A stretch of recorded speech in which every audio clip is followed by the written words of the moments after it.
Hello students, welcome back to the channel. आज हम करेंगे अपना क्लास 8 का chapter 6 ratio and proportion assignment 6.7 का question number 8। The question is an auto rickshaw takes 2 hours to cover a distance of 24 kilometer if its speed is increased by 4 kilometer per hour. How long will it take to cover the same distance? एक auto rickshaw है बेटा जो 24 kilometre distance को 2 hours में complete करता है, 2 hours में cover करता है। अगर उसकी स्पीड को इंक्रीज कर दिया जाए, बढ़ा दिया जाए 4 किलोमीटर पर आवर से, तो how long will it take to cover the same distance. तो सेम डिस्टेंस को वो कितने टाइम में कवर करेगा। ठीक है, 24 किलोमीटर को कवर करता है 2 आवर्स में, और स्पीड अगर बढ़ा दी जाए 4 किलोमीटर तो वो कितने डिस्टेंस में उसको कवर करेगा।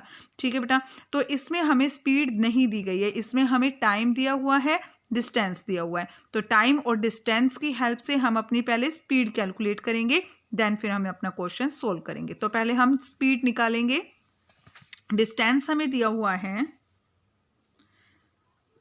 डिस्टेंस दिया हुआ है हमें 24 किलोमीटर, 24 किलोमीटर, और टाइम हमें दिया गया है 2 आवर्स।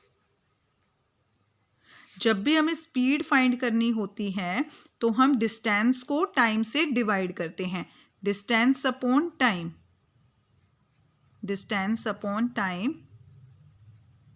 ठीक है, तो स्पीड हमें फाइंड करनी है इस क्वेश्चन में। पहले हम स्पीड फाइंड करेंगे। डिस्टेंस हमारे पास है बेटा 24 और टाइम है 2 आवर्स, तो इसको डिवाइड कर देंगे। 2 × 2 एंड 2 × 2, 2 × 2 = 4। तो स्पीड आ गई हमारे पास 12 किलोमीटर पर आवर। ये हमारे पास स्पीड आ गई है। तो पहले हम अपना कॉलम बना लेंगे, टेबल बना लेंगे, यहाँ पे टेबल ड्रॉ करेंगे। इसमें लिखेंगे हम speed kilometre per hour, kilometre per hour speed. और नेक्स्ट कॉलम में हम लिखेंगे अपना टाइम। ठीक है, तो स्पीड हमारी कितनी है 12 किलोमीटर। 12 किलोमीटर स्पीड है तो टाइम कितना लग रहा है 2 आवर्स। ये x1 है और ये y1 है। और फिर क्वेश्चन में बोला गया है कि अगर स्पीड कितनी हमारी 12 किलोमीटर है, स्पीड है हमारी 12 किलोमीटर। अगर स्पीड को 4 किलोमीटर पर आवर की स्पीड से बढ़ा दिया जाए, इंक्रीज कर दिया जाए, तो क्या होगा, ऐड हो जाएगा, स्पीड हमारी बढ़ जाएगी। 4 to 6 16 kilometre per hour speed हो गई है। अगर 16 किलोमीटर पर आवर स्पीड है तो हमारा टाइम हमारा कितना होगा। तो हमें इस क्वेश्चन में y2 फाइंड करना है, टाइम बताना है। अगर स्पीड ज़्यादा बढ़ा देंगे, अगर स्पीड बढ़ेगी तो टाइम कितना होगा, टाइम हमारा क्या होगा, कम होगा। अगर स्पीड बढ़ जाएगी तो हम कम टाइम में उसी डिस्टेंस पर पहुंच सकते हैं। ठीक है, तो ये हमारा कौन सा केस है, it is a indirect variation case. It is a indirect variation case. It is a indirect variation case. Indirect variation case के लिए हमारे पास फार्मूला होता है x1 upon x2 is equal to y2 upon y1. Values put करनी है हमें। x1 है हमारे पास 12 और x2 है 16, y2 हमें फाइंड करना है, और y1 है हमारे पास 2। क्रॉस मल्टीप्लाई करेंगे, 12 × 2 is equal to y2 × 16। 12 × 2, y2 हमें क्वेश्चन में फाइंड करना है। y2 को हम अकेला छोड़ेंगे, 16 उधर मल्टीप्लाई हो रहा है, उसको हम यहाँ नीचे लेफ्ट साइड में डिवाइड में ले आएंगे। तो डिवाइड कर देंगे इसको, 2 × 2 एंड 2 × 8 = 16, और फिर हो जाएगा 4 से, 4 × 2 = 8 एंड 4 × 3 = 12। कितना आ गया हमारे पास, 3/2 इज इक्वल टू y2। 3/2 इसको आगे सोल्व करेंगे हम। 3 है हमारे पास, तो 3 को हम क्या करेंगे, 2 से डिवाइड कर लेते हैं। 2 × 2, 3 में से 2 माइनस किया 1, ऊपर से उतारने के लिए कोई डिजिट नहीं है, तो यहाँ पॉइंट लगाकर 1 0 ऐड कर देंगे। 2 5 = 10, तो हमारे पास y2 आ गया है 1.5। 1.5 आवर्स। ठीक है, तो पहले देखो बेटा 1.5 12 किलोमीटर पर आवर की स्पीड थी तो हमें टाइम लग रहा था 2 आवर्स। जब स्पीड बढ़ा दी गई तो हमें टाइम लग रहा है 1.5 आवर्स, यानी कि 1.5 घंटा। पहले 2 घंटे लग रहे थे, अब 1.5 घंटा लग रहा है, आधा घंटा हमें कम लग रहा है, स्पीड बढ़ गई और टाइम कम हो गया। ठीक है, तो ये कौन सा केस था हमारा? Indirect variation case. अब हम अपना करेंगे क्वेश्चन नंबर 9। क्वेश्चन नंबर 9 है बेटा हमारे पास। क्वेश्चन नंबर 9 है, Manju cycles to her school at an average speed of 12 km per hour and takes 20 minutes to reach her school. If she wants to reach her school in 15 minutes, what should be her average speed?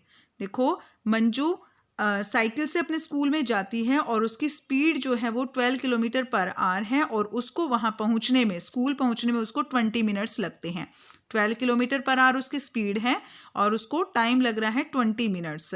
अगर वो अपने school में 15 minutes में पहुँचना चाहती है तो what should be her average speed?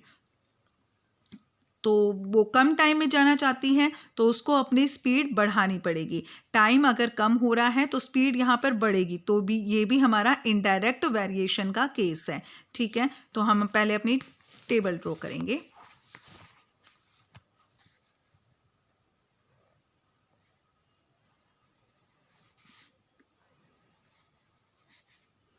Speed kilometre per hour, speed है हमारी किलोमीटर पर आवर, और दूसरे कॉलम में लिखेंगे हम अपना टाइम। ठीक है,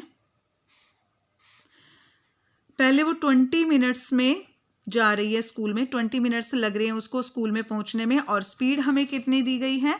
12 kilometre per hour. 12 kilometre per hour की स्पीड से जा रही है तो उसको लग रहे हैं 20 मिनट्स। x1 और ये हमारे पास y1। तो अब उसको स्कूल में पहुंचना है कितने टाइम में? 15 मिनट्स में उसको पहुंचना है। ये हमारा टाइम है मिनट्स में।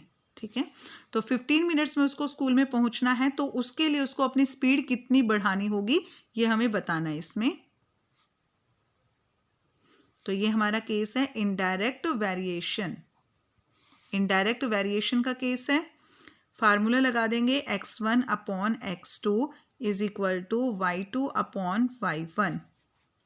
x1 है हमारे पास 12 और x2 हमें फाइंड करना है,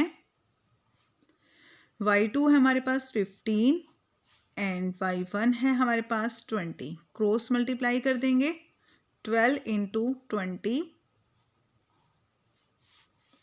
20 is equal to 15 into x2। x2 find करना है, उसको अलग रखेंगे, और 12 इंटू 20 अपॉन 15 इधर डिवाइड में आ जाएगा। डिवाइड करना है इसको हमें, 5 4 जा 20 एंड 5 3 जा 15 और 3 1 जा 3 और 3 4 जा 12। तो हमारे पास कितना आ गया? 4 4 जा 16। यानी कि अब उसको अगर 15 मिनट में स्कूल में पहुंचना है तो उसे अपनी स्पीड 16 किलोमीटर पर आवर बढ़ानी होगी। उसे अपनी स्पीड 16 किलोमीटर पर आवर बढ़ानी होगी। टाइम कम हो रहा है और स्पीड हमारी बढ़ रही है, तो इनडायरेक्ट वेरिएशन का केस है। ओके बेटा, तो अब हमारा यहाँ पर असाइनमेंट 6.7 खत्म होती है। अगली असाइनमेंट 6.8 के लिए मिलेंगे हम अपनी नेक्स्ट वीडियो में। And please subscribe the channel.